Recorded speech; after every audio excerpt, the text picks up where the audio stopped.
Hesam.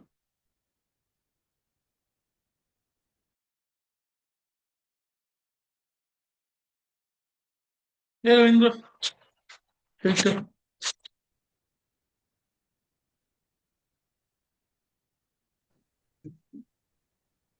Hesam.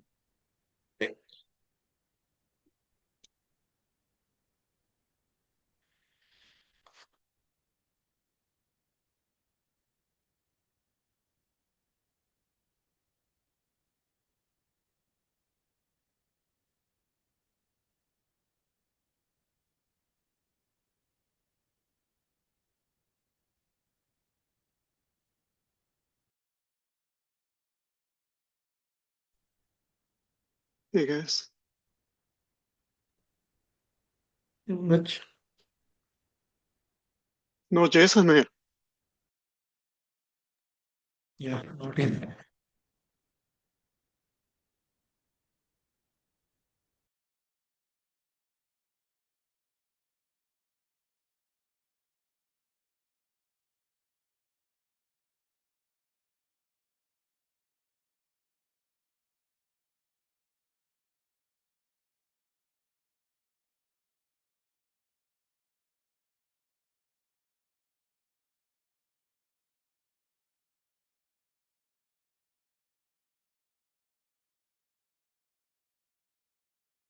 Hey Jason.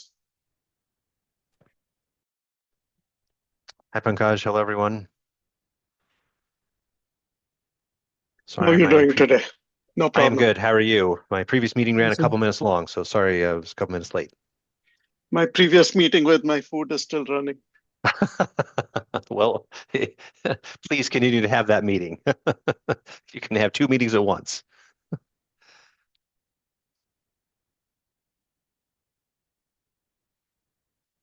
All right, so what I had thought we would do today is, and certainly open to other topics because I think we probably have some time, but take a look at any material that happens to be ready for the white paper. I don't know that there is, but wanted to give an opportunity in case there is. I know that last time we looked at or talked about the white paper was 2 weeks ago, so some folks may have had a chance to work on it. I can bring it up here in a minute. I also wanted to kind of discuss and brainstorm next steps with regards to XPI, OpenXLA, One API, some of the things we've looked at. A lot of really great discussion last week as it relates to XPI, and I know that some people are going to kind of go off and work on that offline, and then eventually it'll make its way into OCP. But if there's something that we as a group on this call can be working on or discussing or whatever makes sense, then certainly that's great. We can allocate time for that. And then, like I said, if there's a topic that anybody has in mind, happy to include that and we can discuss it as well.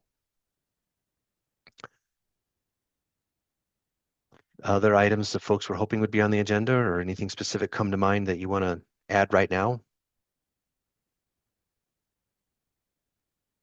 So Jason, we had one Yes. working session, Okay. but haven't had too much time this week to work beyond that session. In fact, I still have to capture the notes from that little working session that Som and I had. But Som, why don't we got you caught up, so why don't you share your thoughts today? Yeah. So, Jason, what we discussed is that um, Pankaj went through the part of the XPI document and all, and he shared the full um, like a document that he already shared with my bosses here. Mhm. And my job by this week, basically, I'll be, I think Pankaj, I'll let you know, I think definitely by this week. So I'll go through this entire document and we'll summarize that and my effort, one part of that, right? So once I understood that, yes, so it's like it will cater the requirement that Samsung PIM devices and all those things it's serving well. So I can actually approach that to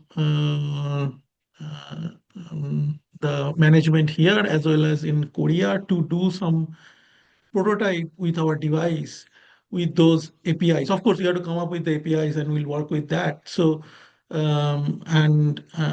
we'll have a prototype solution out of that. So that's my goal.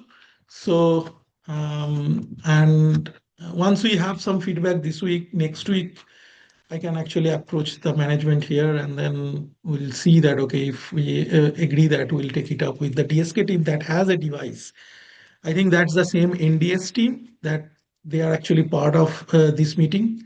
And we'll see that, okay, we extend that and that cater the requirement and we are in sync. And then we can actually approach for a prototype resource. So that's the plan. And then how that will be getting into OCP. Yeah, I think that's actually Pankaj said earlier. And it will be totally open, right, Pankaj? I mean, it's right now, I'm working on this at Ohio State. So I'm Mhm. hoping that one of the companies here will sponsor it somehow. Okay. That it will come as a submission that me as the Ohio State person develops as the company's contribution to OCP Right. under some sponsorship from some company. Okay. Sure. So that's my preferred thing, way of approaching this. So the same question you are working with. And I was pleasantly surprised to hear from you last time, and you say this again today, that Samsung actually feels that the asymmetric collective communication and computation operations that I've been working on is what meets the need. So Jason, let me summarize for you Sure. what we in the working team, Ravindra, Som, and myself, we've been experiencing. Okay, so stepwise, right? We as a group, we have worked on a couple of white papers now.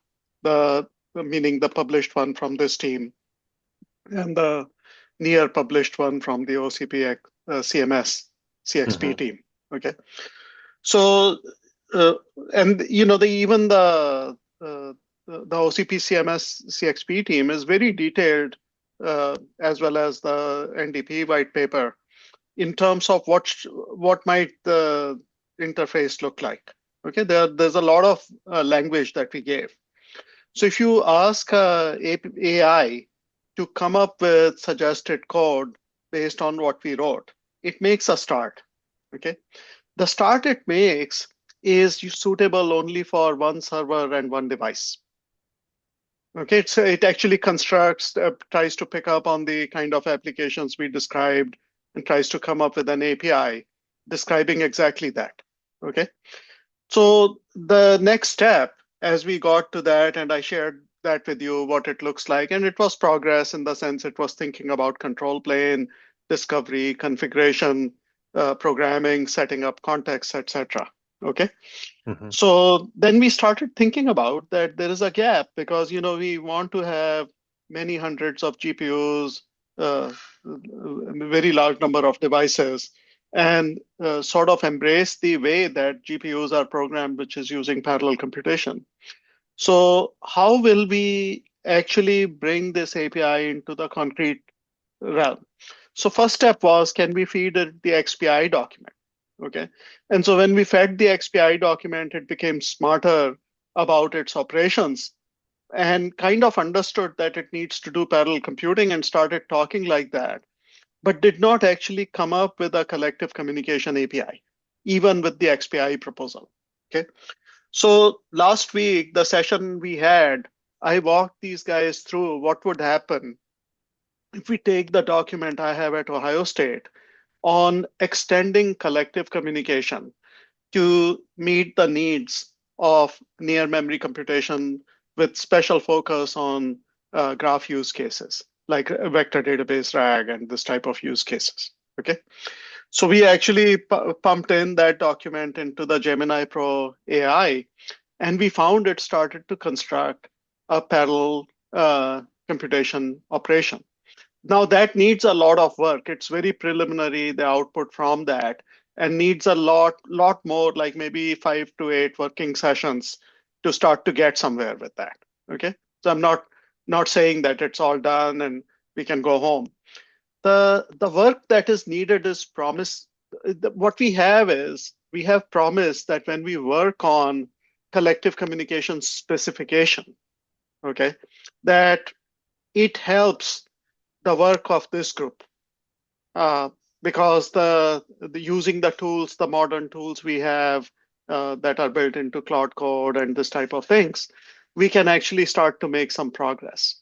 Okay, so the summary of what we want to communicate to you guys, and Ravindra and Som will add if they want to differ from me, is that I think we should do more specification work. Okay, it should be closer to code. It should try to say what will the operations look like, what will the pieces of the interface be. Like in the case of asymmetric collective and communication operations, there's a piece on how the search should work. There's a piece on how the accumulate should work. How should they come together? What are some desired features? What are the benefits? These are important things to say to the AIs, because then you can build upon that as you put in more effort. It comes back more specific and more useful. Okay, so that's the progression of work we see moving forward. I'll shut up and allow my collaborators to speak, and then the rest of very interested in still having more people join and doing more work in this direction. Yeah, one thing I want to add is that one specification is good, but I think to make people use of that, or actually to the community to be attractive, we need to do a prototype of this running and showcase that, okay, how it is getting benefited compared to the existing solution available, right? So uh, at least I know like Samsung's interest is on that. Like we have a device and we will have a device of this PNM, PIM, all kind of stuff, right? So we are looking forward to have a framework that actually we can make use of to better utilize those devices. So if we basically like just writing specification is one thing, but then how we can actually make it productizable by uh, writing some prototype and all those things.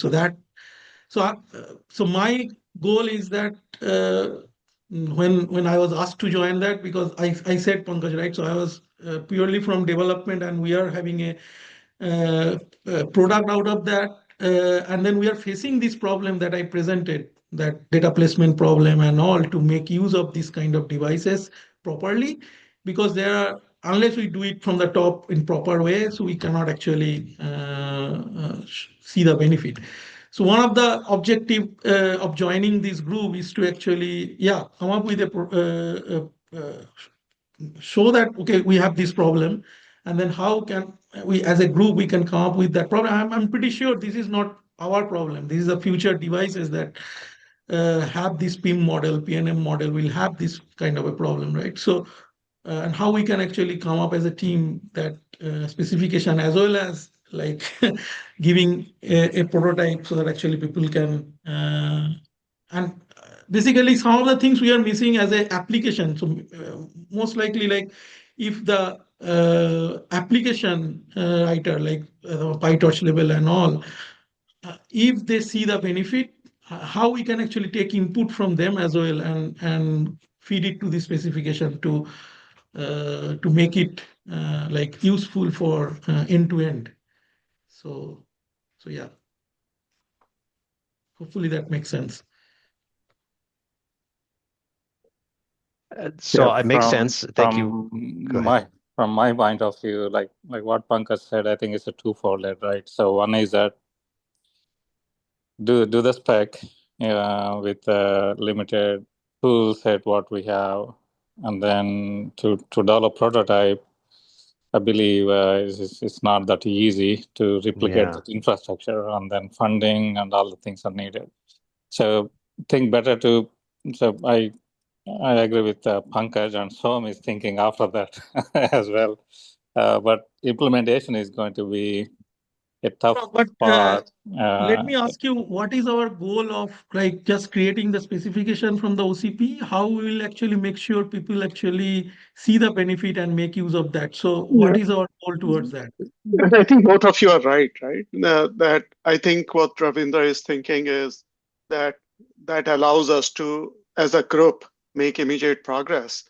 And we are, of course, some encouraged by Samsung's commitment to back that up with a prototype that uses your PNM and PIM devices. Okay, which means now a set of contributions lines up, a base spec, a design spec that we all work on together, and a product spec that will be a future contribution from Samsung. Okay, something like that. That kind of progression starts to get into place. Okay. Yeah, but the problem is that if Samsung alone accepting that is not. No, Hynix is also here. MJ, somebody from Hynix was here. Yeah, Mei Jung was here, but it looks like he dropped. Okay. Yeah, so I think there is also interest from SK because they have CMS. We should have used that time, but I think that's okay. We can reach out separately. And I think, Som, to your point, right, that it will be good to have more than one device vendor. Okay. Yeah. Yeah. And the application vendor, if possible. I don't see anyone probably from that. So how we can actually reach into and bridge that gap of their requirement, what they wanted to see. I think Gaurav pointed that out pretty rightly. So how we can actually involve them. So that's another thing. Yeah. Actually, one of the points to make is that because multiple memory vendors are making use of Structura, and Gaurav and Marvell are contributing Structura A's to Ohio State. I think it's good that we'll basically be working on some prototyping at the university as well, in terms of taking a platform that is being used by multiple module vendors and showing some prototyping with that at the university. So I think the real puzzle right now is funding, and I am working on that with Department of Energy, but things keep going bad. What has been happening is last time the DOE people who get funded by Department of Defense, they went there, the government shutdown was there. Then, this week they're again in DC, but it has snowed in DC. It's like, so, those guys are going to do a site visit with the Elephants OSU team. They've been funding us for 2 years, and they're excited about some security work we are doing actually, using computational memory nodes. And if you all are interested at some point in time, Jason, we can line up that as a possible discussion topic here also, which is what is the role of computational memory in AI security? It's a very interesting and important topic in its own right also that we can discuss here.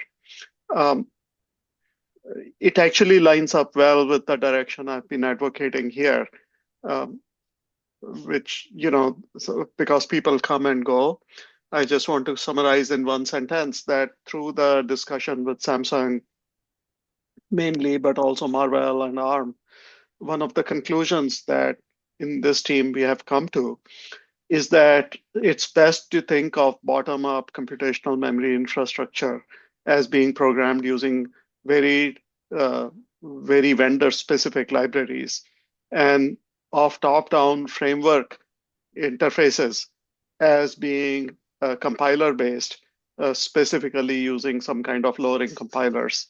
So that's the approach that Marvell, Samsung, and also the OpenXLA effort has taken. So in that sense, right, we have arrived at the conclusion that the design spec that we are currently working on and future products that build to that design spec, in particular its API, will live at the boundary between the compiler-driven top-down pass and the library-based bottom-up implementation that will be found on a single device. And the algebra-based architecture of the current design spec will allow us to work with partitioned data and with function and data placement across that partitioned data in a way that exploits the rewrite rules on that algebra. In the sense that, if I know that I'm computing a function that computes dot products of two vectors, and then we add to that specification that the two vectors are now partitioned across 1,000 devices, it's easy to see how the compiler or the API implementation will translate a dot product operation onto full vectors into smaller operations, dot product operations on partitioned vectors that have been co-placed, and followed by a reduction operation that will be conducted by a DPU. This is common. There is enough knowledge and published literature out there that we think AIs could construct this kind of architecture, and that human programmers picking up from those AIs could do really robust implementations. So that's roughly where we are at as a group, I think. So like I was saying, there is enough buy-in that Gaurav was able to line up some Structura A units for Ohio State. DOE people are very convinced that we are working on some very useful ideas, and they're taking them to Department of Defense and doing, spending travel money to do a site visit in the near future. And I think I know John Gruel from Hynix and some other people were also working to find some funding for Ohio State in this. It's not about funding. It's about actually doing the work, right? And yeah.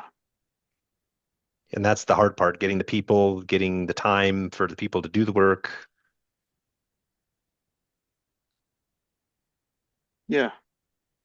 But are you guys interested in the security angle also? It's a very interesting angle that I can summarize in one slide if you're interested. I think it's interesting for sure. If we don't have an alternate topic, I can just quickly share with you. Sure. Just loading that PowerPoint here.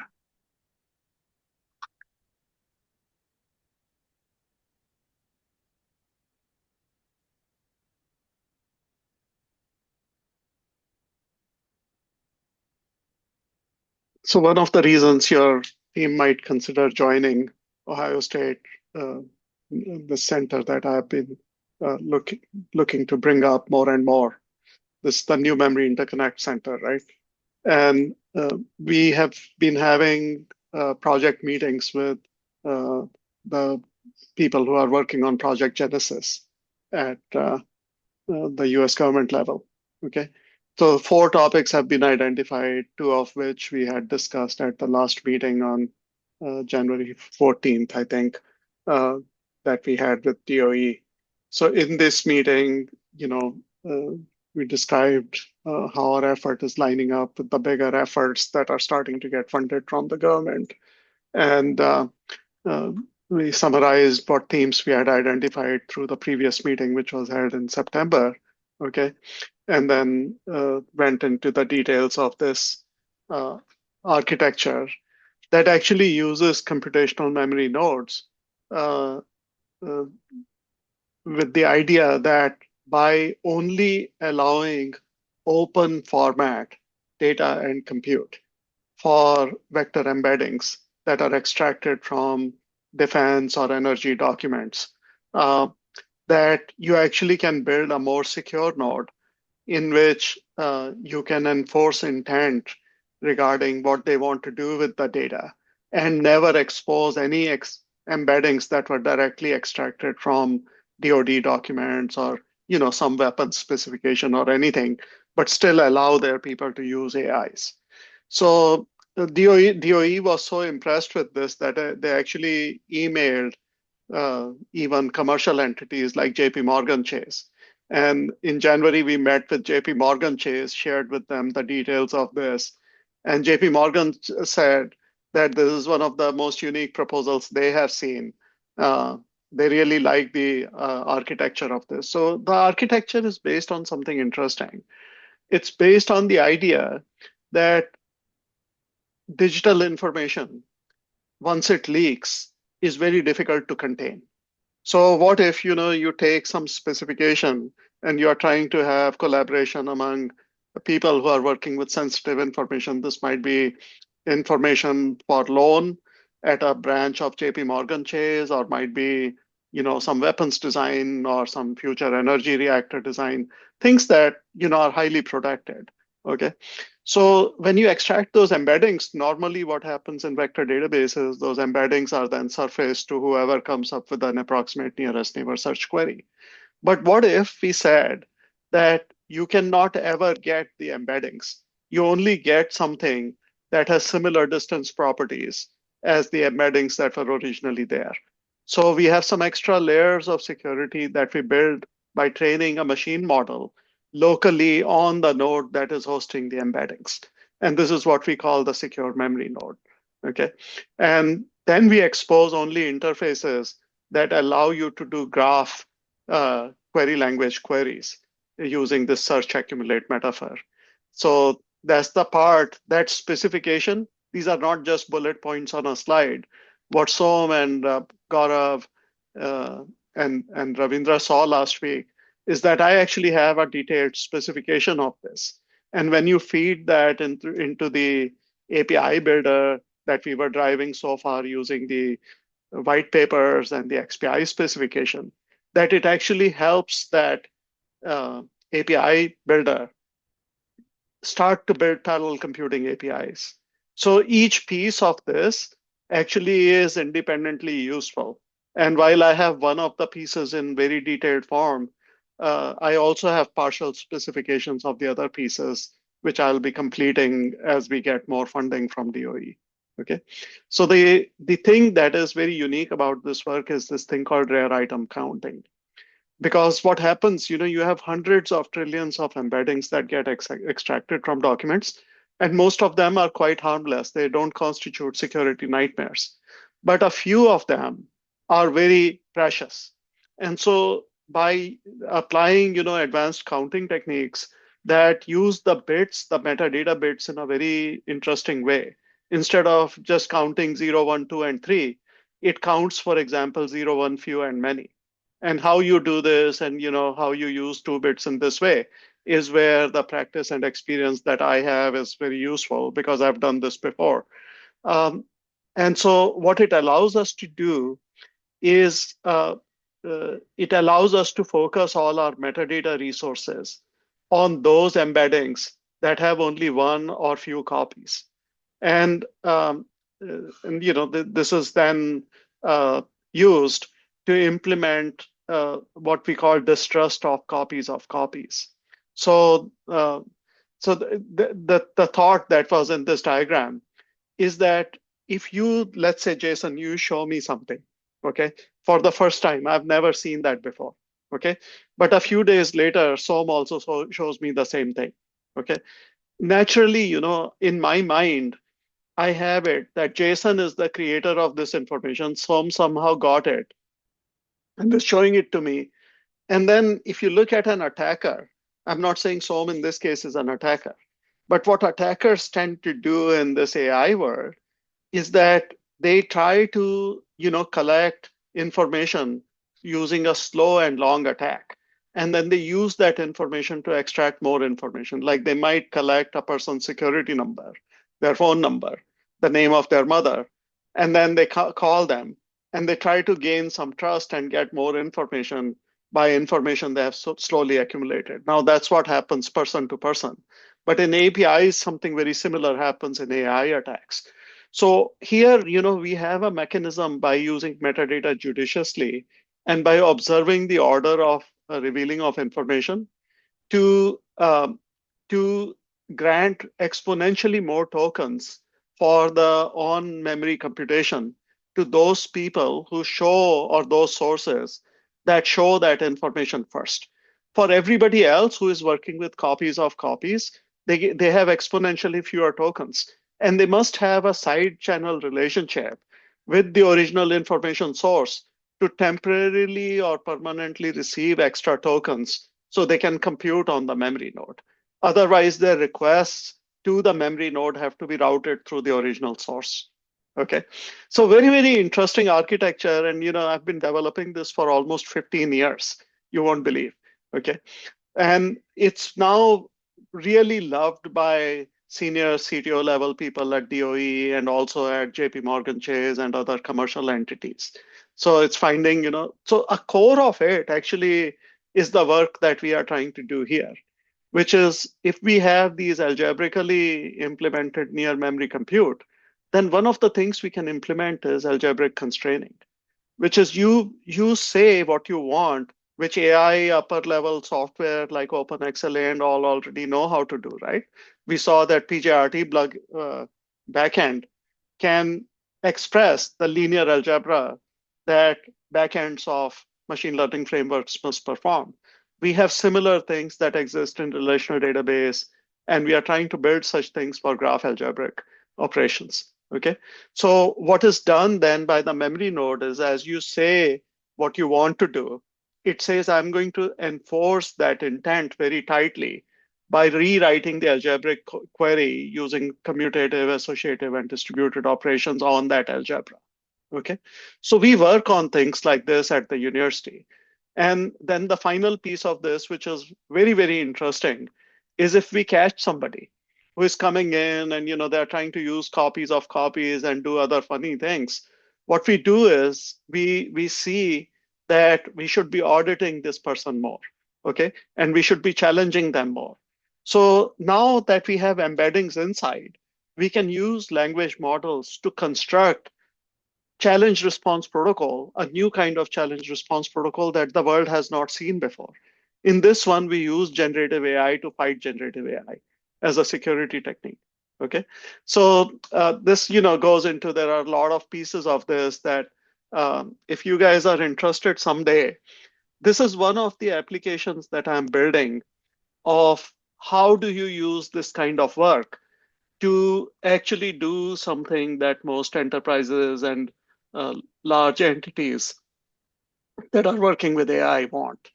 Okay, so what was this in the DOE meeting, right? We had this call to action for the attendees, and they're working on this right now. But the pieces of it, right, is that we are, of course, getting those connections. They're actually connecting us to industry colleagues who work with them on shared ideas. We did receive commitment from Marvell for some equipment, and we like getting customer input from really large customers who are deploying a lot of AI. Project Genesis is not just a government project. It actually is an architecture and implementation that is already being rolled out in first generation. So we are working very closely with those guys, and then building the next generation architecture. So it's like that. We can do that here also. But to your point, some of you were interested, right, that we should work on customer. I think so. You were saying this, right? This is an example of how we can work with customers around this.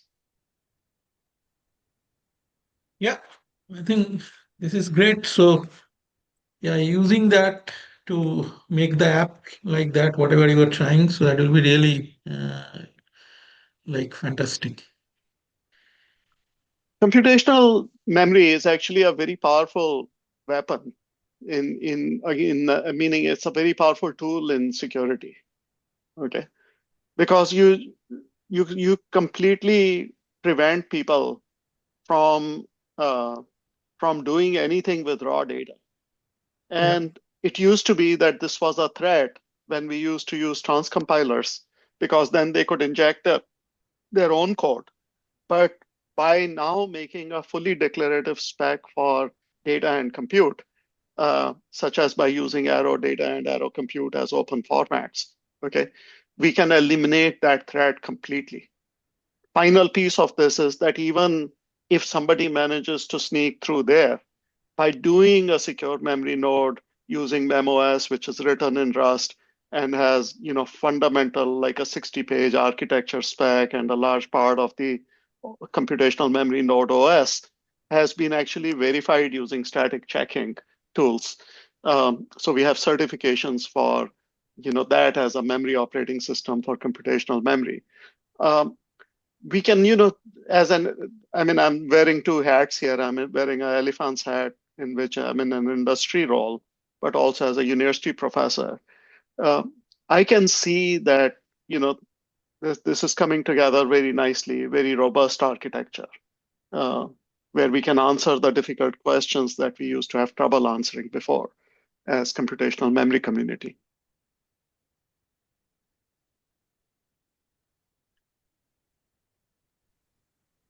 Hi, Pankaj. This is Pekan. Yeah, hi, Pika. Long time no see. Yes, I have a different role now at Intel, so kind of being out from the action. But it's very interesting. And I had a question. If feel free to let me know if it's out of the scope of this forum. But you did mention a very you did mention that the embeddings will not be directly exposed, but there would be embedding parameters or attributes which would be available for query through a standard API. Is that right? What I understood? Yes. Right. Okay. So and it will look just like it will look to you just like as though you are working with the original embeddings. Exactly. And this was my question. For a given model, let's say, just pick any model, the attributes would be static. And so your APIs would, you know what would the API be returning. But so, for example, if I change my model, how would that work? Or I So upgrade my this model? is not model specific. All you are doing is you are learning a different embedding of the same data. And many models can use the transformed data the same way they would have used the original embeddings, except they are using transformed embeddings. The embeddings preserve the most important properties that need to be preserved. The only thing they're guarding against is something called embedding reversal attack, which is you should not be able to construct all or a piece of the chunk from the original document from which embeddings were created using an open embedding model. Okay, more and more, people are using standard embedding models, right? So this work was done to guard against embedding reversal attacks. Okay, this is nicely documented in some other work. Okay. Okay. Yeah. If you have some pointers, please share with me. Maybe I offline. mean, one of the things, Pecan, and to the rest of you, okay, we have formal working groups at the university. You all can participate in this. Okay, we reserve that right for people who fund our work, and so we have timely meetings. I just showed you notes from one of the working meetings, right? It's currently, until it gets published, this kind of work, right, is not generally shared. Okay. So this is why you join centers, because then you can participate in the research as it is happening. And I welcome, it doesn't cost very much, Pecan. Okay. I'm serious. It's like as centers go, this is not expensive center and has a similar cost and quality structure as the top centers at Carnegie Mellon or other places. So it's we are doing decent research. We've been doing it out of our own goodwill, but if you join, you will meet the kind of customers that I gave you some examples of. We actually have participation from customers, memory vendors, and of course, academic folks. Okay. Yeah. Yeah.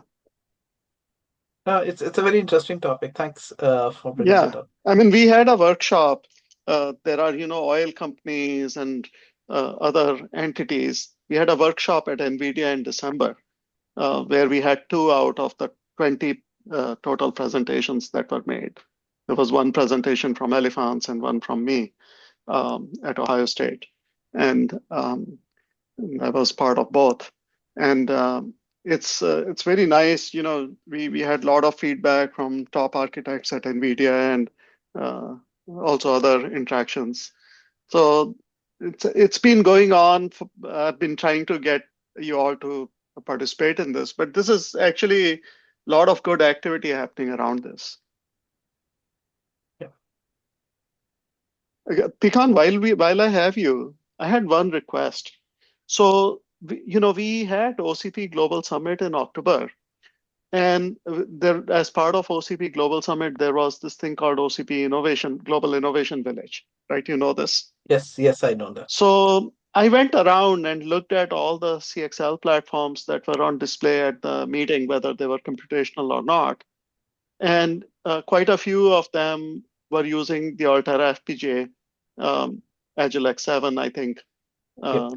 So I wanted to ask you, because one of the things that happened in the last few weeks of work that Som, Ravindra, myself, and last time Gaurav as well, we've been doing, as we constructed the pseudocode for the design spec for computational memory, it automatically was also able to construct design spec that would guide FPGA-based acceleration. It could be very useful for you and Altera. And Yeah, no, I know where you're going, and I know this subject a little bit from my internal discussions, but unfortunately, I'm not part of Altera anymore. The right. company was spun off, and as an Intel employee, I have no visibility in what Altera is doing. However, I can connect you to someone who is still there and can offer better insight. The the the other side of the story is we were invested in this, at least till the time I was there. On what you are trying to do is um, in-memory compute, and also kind of Near memory compute, yeah. near memory compute, and also try to kind of envision what FPGA kind of provide engines which could be used by the developers to do basic manipulation on the data which is present in the CXL attached memory. So all that work was done. However, it was never productized, or it never came out of the Altera's nutshell. And so I do not know if that project is still alive, the people are still there or not, but I will try to connect you to someone who was deeply engaged into that, and maybe you can leverage that work and take it from there. Because And I agree with was you. Ren Wu was one of the Intel people who participated, right? No, Ren is actually part of Intel Labs. She is on the other side of Intel, like I am on the other side of Intel. She is not, she was never inside Altera. Okay. Yeah. Okay. So, But she so worked closely with UIUC, right? yes, actually, she worked very closely with me. So I was the point of contact at Altera for Renwu. I see. Okay. Yes. Okay. But Ren may not have any knowledge of the work which I'm describing here. Okay. But So I we'll hope look everything is forward to fine. that connection, and Yes. let's see if there is still some active work. Because I think, in terms of actually like prototyping and realizing this work, I think working with Altera people who might be able to contribute some, so that, the platforms like even Seagate's platform, that was on display, and I talked with Mohammed from Seagate, right? That could we do a little bit of near memory compute on Seagate's CXL platform? And they were interested because they have contributed their platform to the OCP as a spec, as a formal contributed spec. And it has been accepted into the CMS team almost a year ago. So, being able to do some computational memory demonstration on that using the APIs that we all are working on here, all this is actually very exciting, at least for the university people. I think then the companies that are building their own platforms, of course, the learnings can be shared with them as well. Sure. Like I think Marvell is not using the Structera A is, its own thing, not using the Altera platform as far as I know.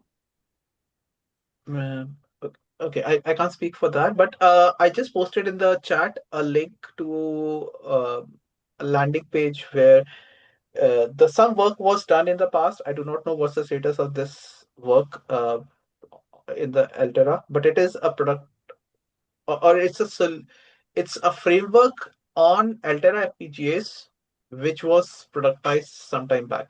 Now there are different flavors within that. I do not know what's public at the moment, but if you take a look and then we can talk. And This I is can connect you to OpenVINO, right?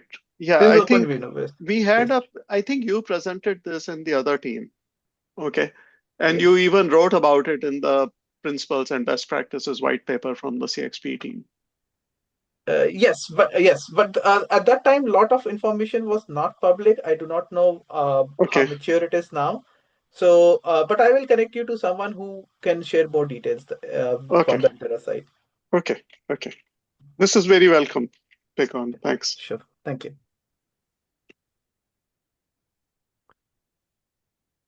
Thanks for sharing the link as well. Sure. So Pankaj, this is just absolutely fascinating, at least to me. Security seems like a really great application for computational memory. If it actually does solve the problem, I can just imagine the interest there's going to be in that. So thank you for sharing. And I don't know, I don't know if you have more presentation that you'd want to give at a future time or not. But certainly we can keep that in mind. I may be out of job before. I'm serious, guys. There is a lot of fence sitting in the industry here, and the universities keep stretching. The government is not funding research as it used to once upon a time. So if you all like anything, please fund even in a small way. If you need anything from me, okay, ever, that will help that situation, just feel free to reach out. I always share my OSU email address, and you all have my phone number. It's been an interesting journey of just trying to make this all happen with no money at all. Okay? Yep.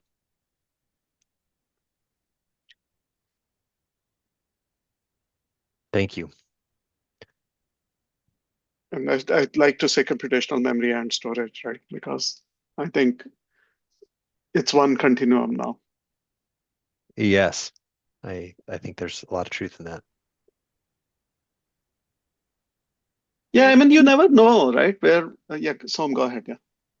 Yeah. Sorry. So anything on the computational storage that is going on?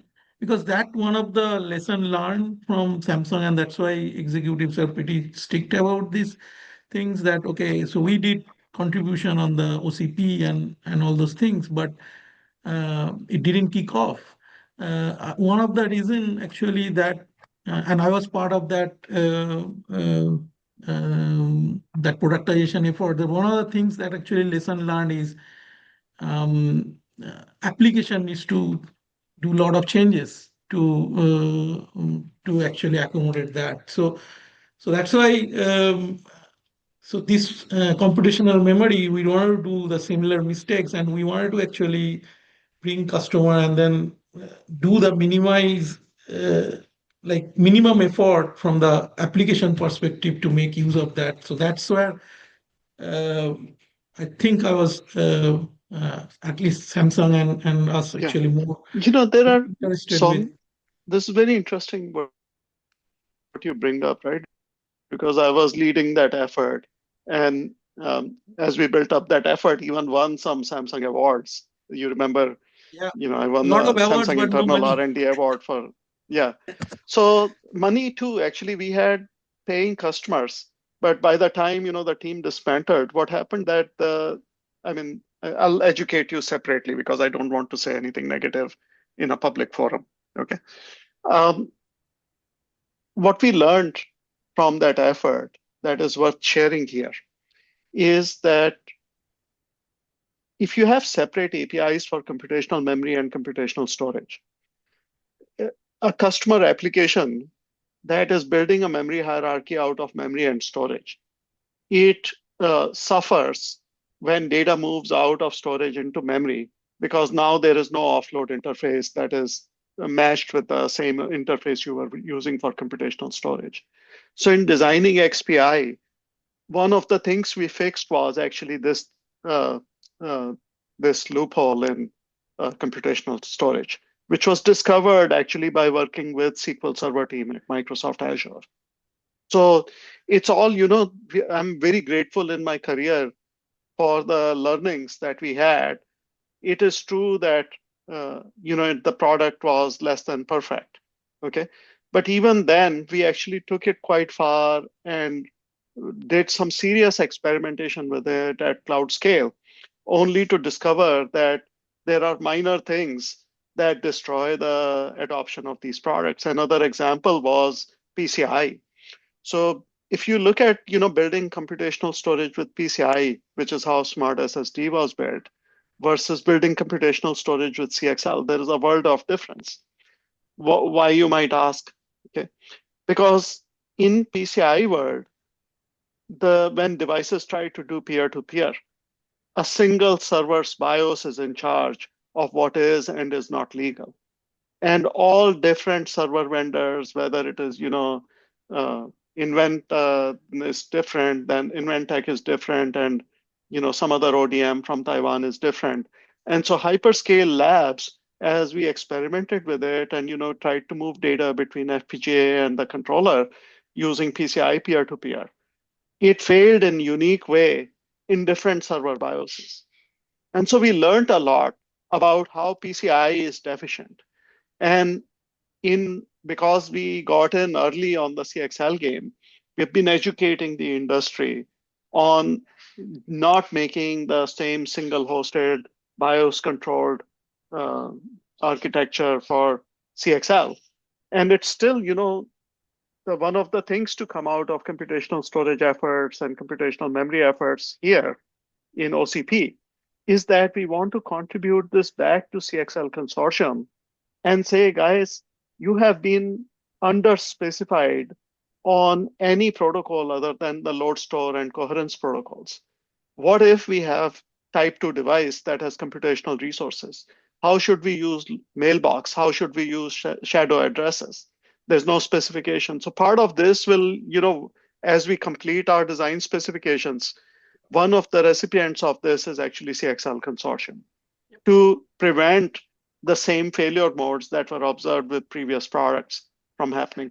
I can walk you through a couple more, but actually these are well documented in the papers that I have shared here only cursorily. But if you are actually interested in the learnings, there is reason you should be working with people like me. So, because we actually are aware of Yeah, I these think issues. that's the thing, right? So getting back to that standard like CXL and getting aware of this, how we can make use of with Mbox driver and all. So that kind of things basically, I think this group can influence once we have something. Yes, that's the. Yeah. And I think, it is every time the only hope you have is that you can make it better. Okay. Whether it will be perfect, whether it will be, just completely drive adoption. I think, uh, we have human failings, so we might yet make a mistake that needs to be fixed in the next iteration or the iteration after next. but at least we are trying to avoid the same mistakes from before. Okay, that's the best we can do, I think. So security, because for database security, sometimes there's a trade-off between secure and performance. For storage, I would imagine it would be the same. Storage and memory, right, Victor? Oh no, security and performance. Yes, but I'm saying that that for both memory and storage. Yeah, in general, Performance, hardware. right? Yeah. Yes. Yes, I think even in the example I showed you, there is a little bit of extra computation needed. So the way the customers compare, right? They compare the different different techniques they could use for security. So in the case of the work I was telling you, one of the reasons why DOE got excited about this work is because the alternative would be to use homomorphic encryption, which is extremely ugly trade-off between performance and security. So the support letter that DOE wrote to JP Morgan Chase after reviewing the secure memory node proposal said that this has all the goodness of homomorphic encryption with none of the overheads. So the short answer to your question is yes, there are trade-offs, but depending on the architecture you adopt, the trade-offs can be ugly or somewhat more palatable. But you always sacrifice a little bit of performance to have some security. Like So for a Pankaj, purchaser, how to quantify that decision, like when to choose what solution? I think the customer has a sense of the threat models that they want to guard against, and they always have the option to just take some arbitrary person's code and execute it right next to raw physical memory in their infrastructure. But no cloud will ever let you do that, and no decent operating system or database runtime will ever let you do that. So that's why we are doing the work we are doing by keeping the query specification as algebraic. We are making it more palatable to the people who buy and deploy infrastructure, that their security will not be compromised while we do the maximum thing for delivering performance at reasonable power. And really, if you think about why people are building computational storage, long term, one of the benefits of computational storage is the better performance per watt of power spent. So this was explained previously by other speakers in previous meetings of this group. So I think, yes, there is a trade-off. As a result of executing computational storage or computational memory, you take on a little bit of risk by moving code closer to physical memory assets. And an algebraic architecture doing some of the things we are doing, it addresses some of those security concerns that are caused by computational storage architecture, even though it has a really good performance per watt benefit. And then if you can solve security issues that have nothing to do with computational memory or storage, by using computational memory architecture, you recover some of that hole that you had dug and deliver not just a performance per watt benefit, but actually a security benefit to the customer net. That's when they start loving computational memory. So we are trying to build this, and there may be other ways of selling computational memory and computational storage. One of the ways we are trying to give back to the industry something useful is just by, like Jason was saying, if we could do this, it seems like a great application, right? Victor, does that address your concern? Right? Yeah. Sorry, I think Pakan, I think you have a question. No, I think I was just commenting, Pankaj, you brought good points. Actually, that was one of my question as well, is how does your solution compare to the homomorphic encryption equivalent of it, which I think you answered. And the second part, which I wanted to share my view or the analysis which we did back in my Altera days was that one of the economical challenges with computational storage was if you package the compute piece of the controller in the same module as the storage NAND, like make an SSD which has a beefier controller and the NAND. And the challenge on the economic side is the NAND will wear out in 5 years or less than that. And you have to pretty much throw away the good controller with it. So you're actually throwing a expensive controller with as soon as your SSD wears out. And that was one of the biggest challenges in adoption of computational storage devices, that they became expensive.